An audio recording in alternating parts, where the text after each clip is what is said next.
Even by the Premier League's own high standards, the summer transfer window has felt particularly busy. If add-ons for certain players are met, then it will remain that at least half of the teams in England's top flight have put more than £100 million towards new signings. For Manchester United and Chelsea, that figure tops £200 million, and United forward Anthony among the high-profile additions looking to make his mark on the league. Not everyone has had the best window, despite overall spending approaching £2 billion, though. There's a big gulf between the bigger than usual and have-nots. So we've decided to grade all 20 Premier League teams, giving them a grade between A and F to sum up their transfer window.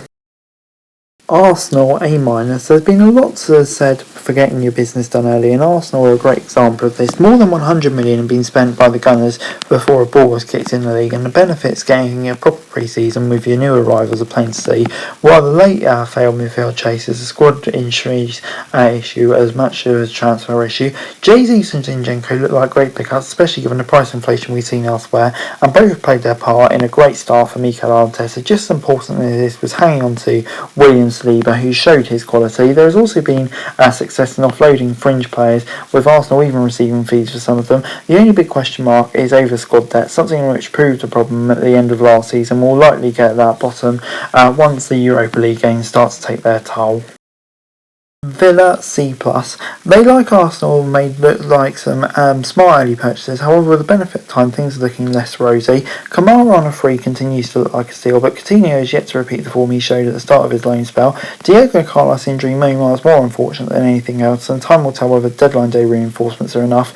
More frustrating for Villa is the loss of their long star to Chelsea, who looked like a breakthrough in the under-19 Euros. On top of this, the slow start has prompted questions about the overall health of the squad, with suggestions that it could have done with more reinforcements. Bournemouth D-.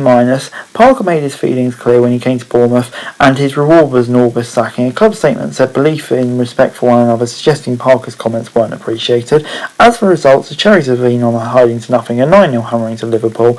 But they did get that 3-2 win against Villa. But with their squad looking well like a championship squad, there's not been too many additions. Since the injury of Vinay adds something to the squad, and neither are especially expensive, while loans and frees have augmented the group of players who finished second in the championship. Compared to the rest, though, their squad depth look worrying. Brentford B. This isn't an easy cop-out, giving a B to the Bs, we promise. This is plenty to be excited about when it comes to their window, but there's also the disappointer of missing out of Christian Eriksen's. Their model has been focused on youth, and as Team 20 starts to arrive, we've seen the likes of Lewis Potter and Hickey earn minutes, and Damsgaard, still just 2022, can return to the form after a difficult year in Italy. Aside from Eriksen, the targets have been fringe players, and adding experience in Ben Mee could be a shrewd signing. Brighton B-. During their time in the Premier League, some of their signings haven't been immediate hits. More often it's been a case of bringing in players who can slot in a little further down the line. We've seen this with Moises Caicedo, who joined in Feb 2021 but only began to hold down a place last year. His development means that the sales of Basuma to Tottenham felt like less of a blow, while we've also seen new additions that might not hit their stride until next season or beyond. If Cucurella was to go, it was important for Brighton to get a good fee, and they did that with £60 million and spending some of that on Estupiñán. Question marks remain up front though, with Neil Maupay exiting on loan and Danny Welbeck's injury record potentially a cause for concern. Chelsea B. Chelsea were always going to have a great deal of work to do this summer, thanks to the loss of two key men early on, Rudiger and Christensen, for nothing, and it looked like, though, Azpilicueta might do the same until a late commitment from the Spaniard was confirmed. Given the Bailey takeover, there was always worry the Blues would be forced to overpay for some new recruits, while last-minute moves for Aubameyang and Zakaria could go either way. However, if results improve with Cucurella and Fofana in the back four, fans might forgive the defending. Chelsea have been the highest spenders, with a mix of youth and experience, could set their club out well for the future, but more isn't always better. The proof will be in the pudding, and whether they will be successful or rue the loss of the likes of Lukaku, Werner and Hudson-Odoi. Crystal Palace C+.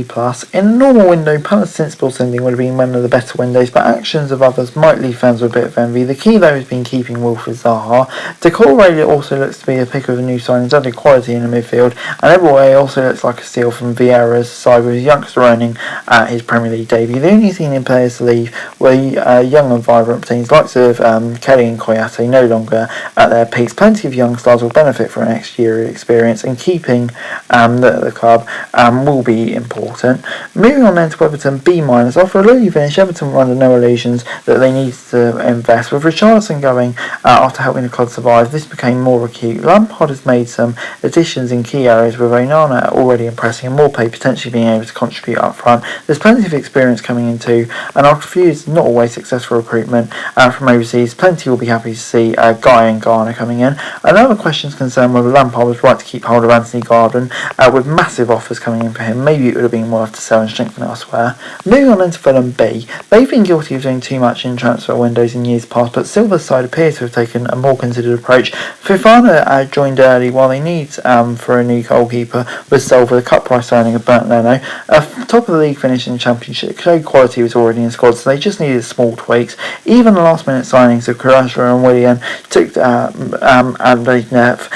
with the instant first choice picks, while Dan James can provide Premier League experience. Carvalho and Sarri are big losses. However, the first weeks of the season suggested Silvers has a better shot of survival than some of his predecessors.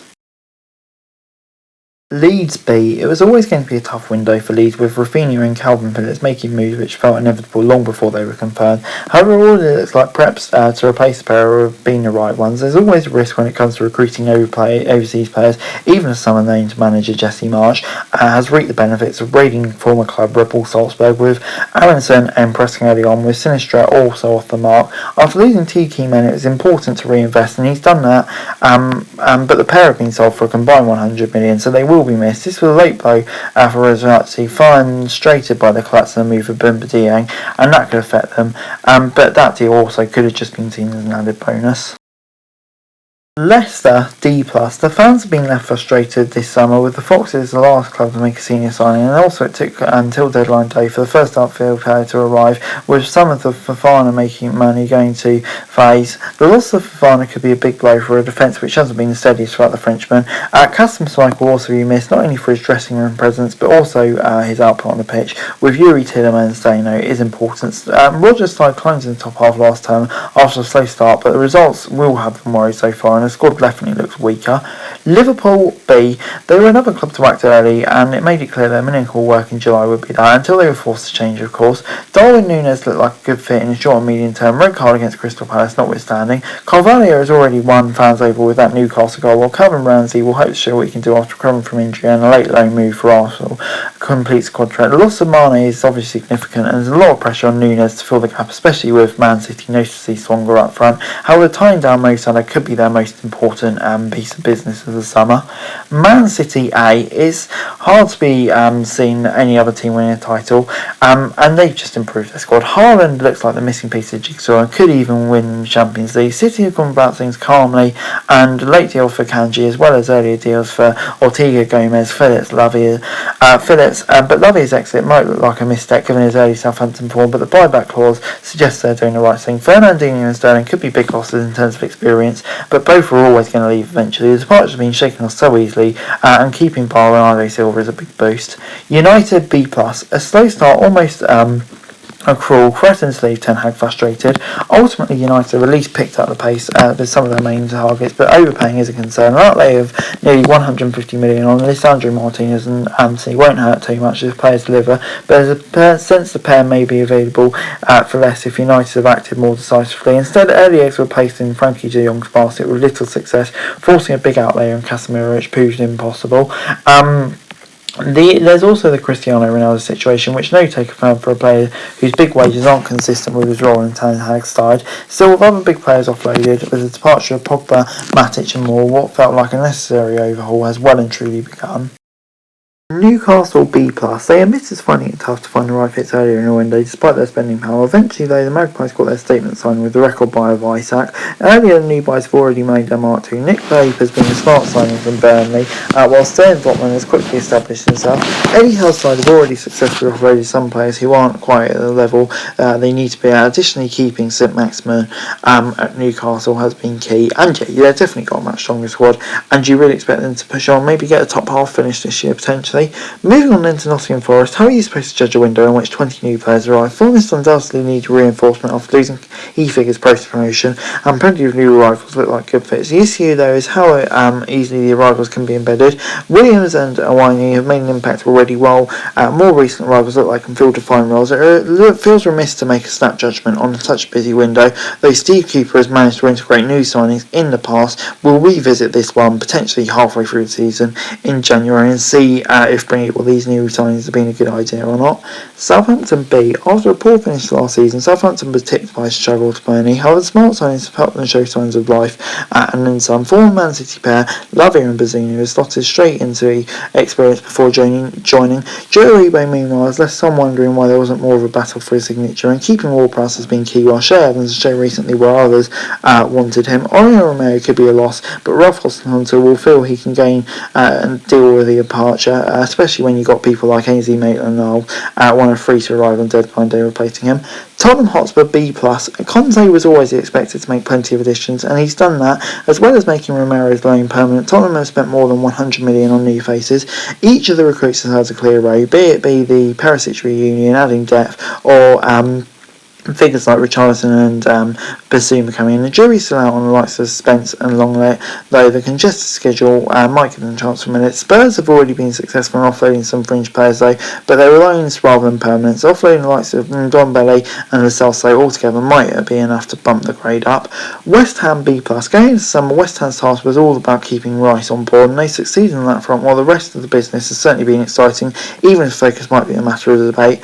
New signing, record signing, Paqueta is the standout name, while 35 million striker Samaka has also beefed up the squad along with several others. The question now is whether Moyes has had too much upheaval to a previous successful squad. West Ham have at least managed to offload what some fans might consider strange players. Former top earner Yarmolenko has moved on after an injury hit spell, with Diop also leaving for a fee, and Nikola Vatic and Arthur Matsuaku departing on loan. Wolves B+. They took their time on a few deals, and they may have contributed to the state out. However, the largest side made sure to land Nathan Collins early on, and defenders should really help them transition to back four on a regular basis. Guedes and Nunes are both clearly considered first team ready based on Large's early selections, and Bebejo Traore may well be in a few weeks. The manager has finally found his striker too, with Klajak arriving from Stuttgart. It's also been a summer in which long-serving players have moved on, and they're all a question marks over whether they'll miss the likes of Cody, Slice and Bowley. Keeping Neves has been important though, and it didn't always look like that would be the case. Anyway guys, that's it for the video. Thanks so much for watching. So like, share, subscribe, don't forget to comment down below if you wanted. I think it's for the daily football news and subscribe to the channel is going now. Greatly appreciated. Thanks very much for watching. Peace.